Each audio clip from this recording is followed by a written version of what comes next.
Oh, hold on. It says rotate your phone.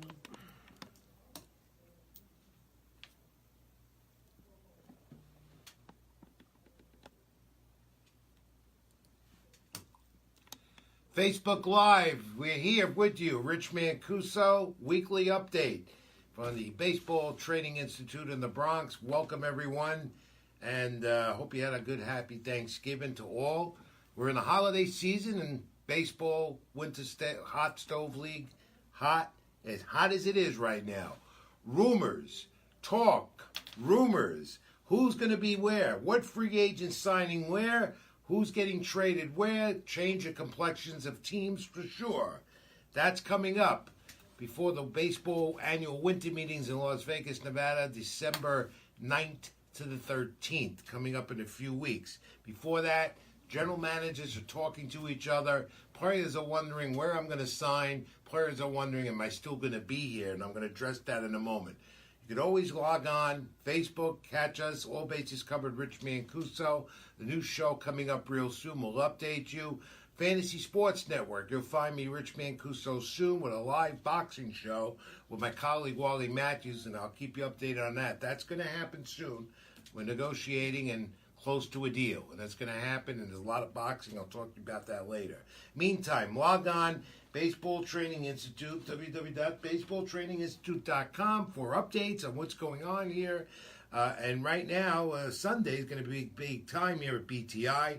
There's going to be tryouts for the travel team this summer. Those interested, this is up in Rockland County this Sunday, the tryouts.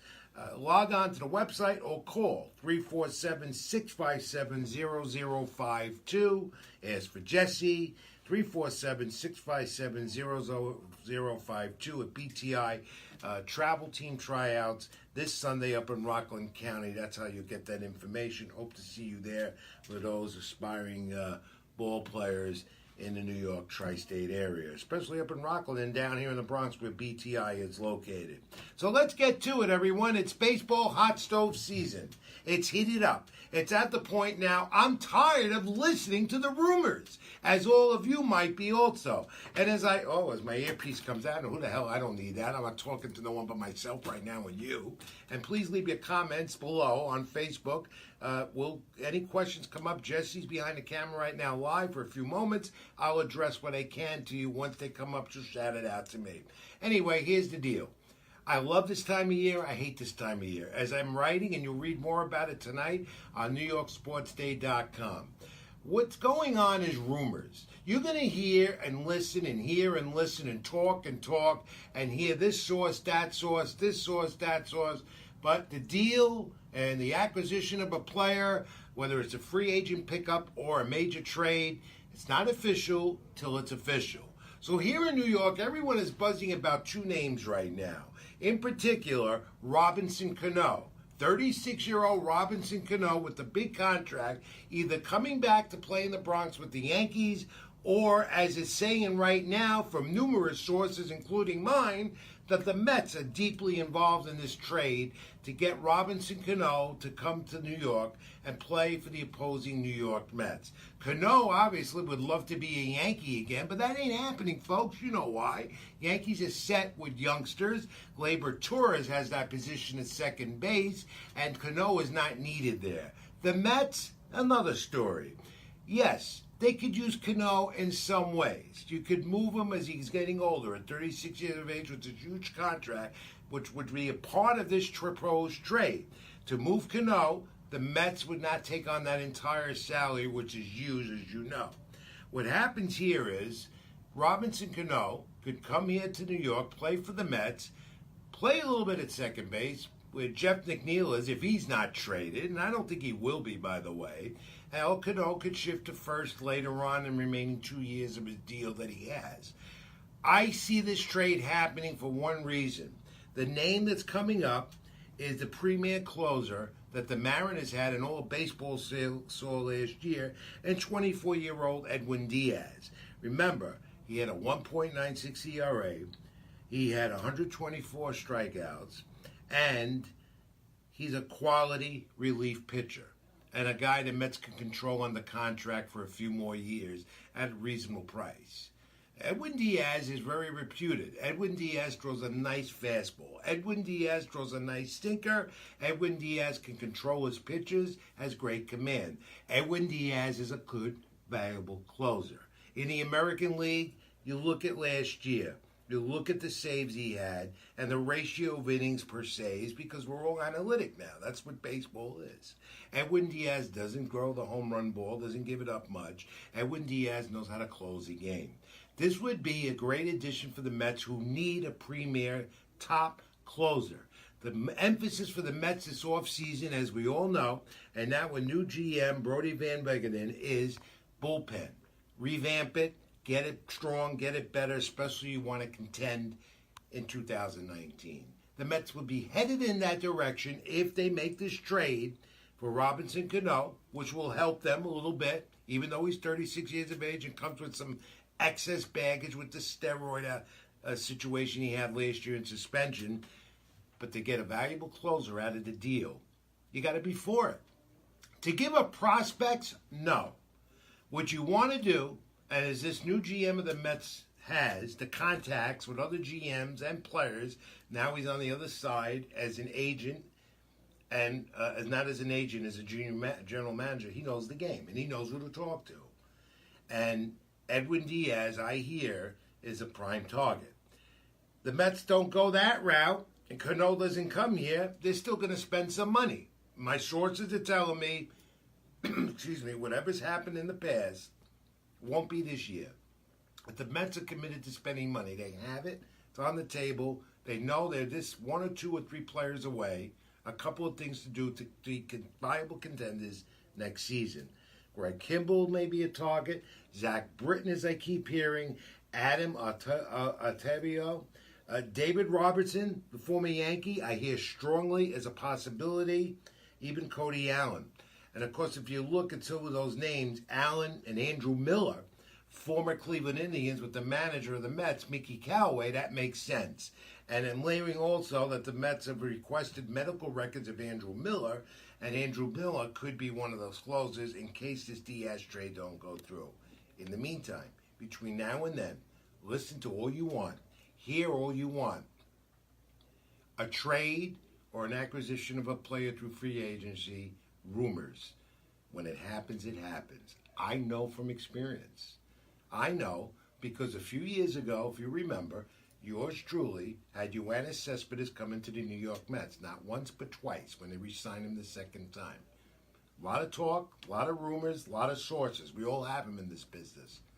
Cespedes became a Met. But how did I confirm it?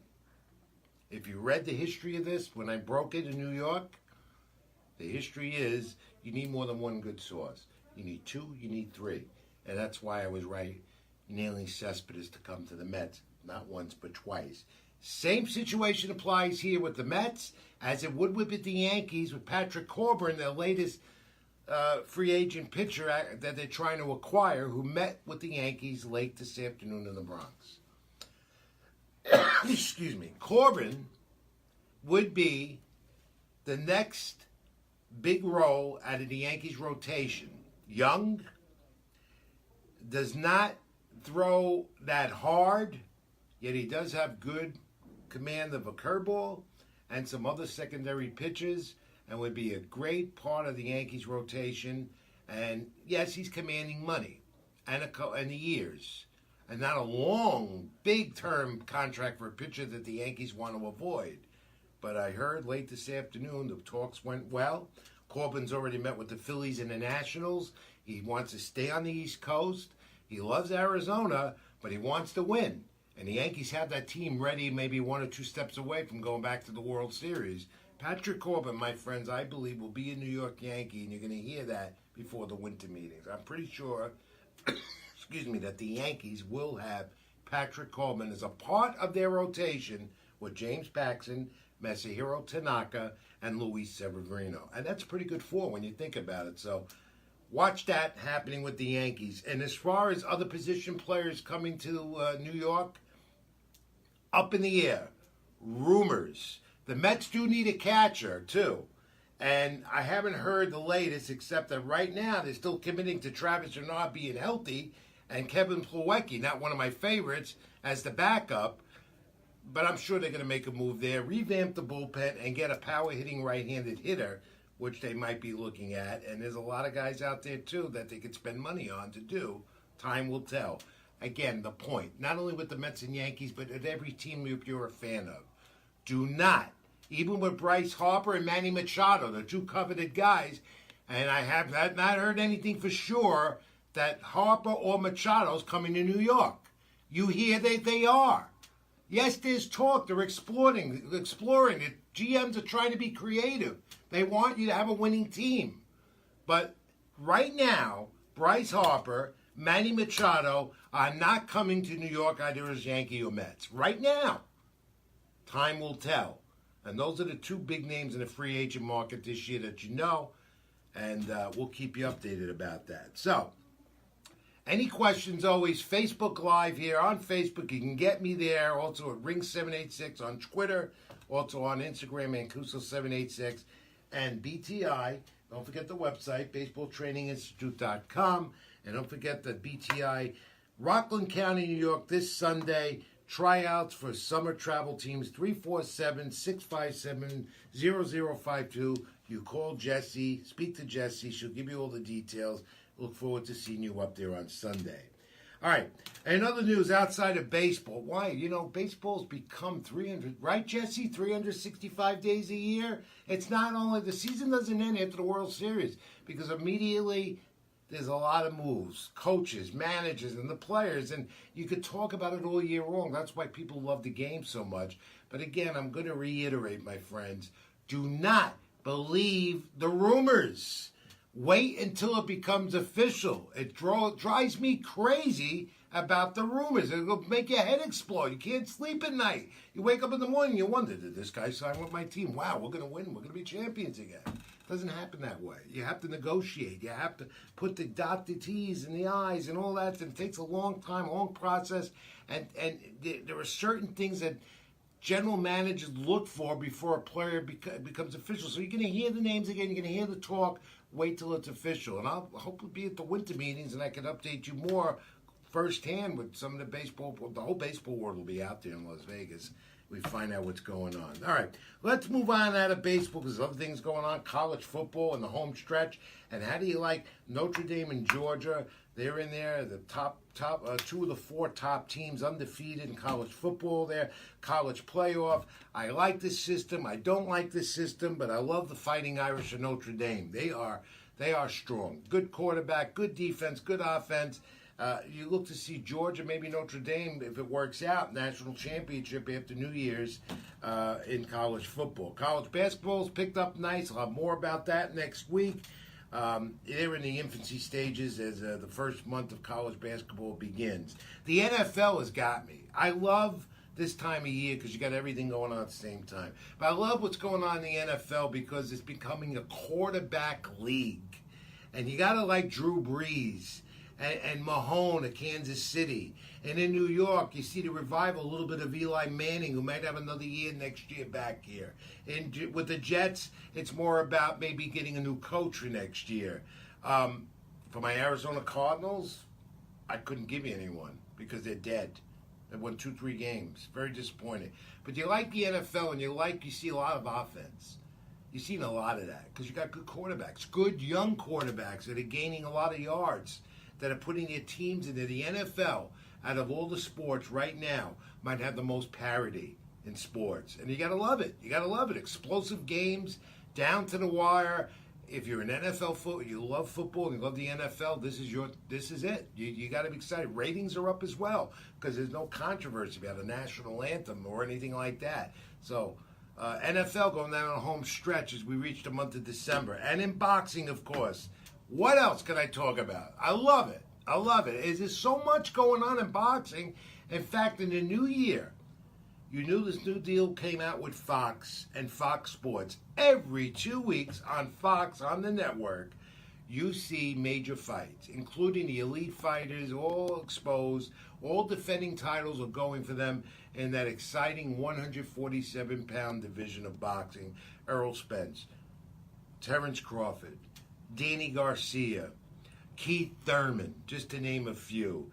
And it goes on and on.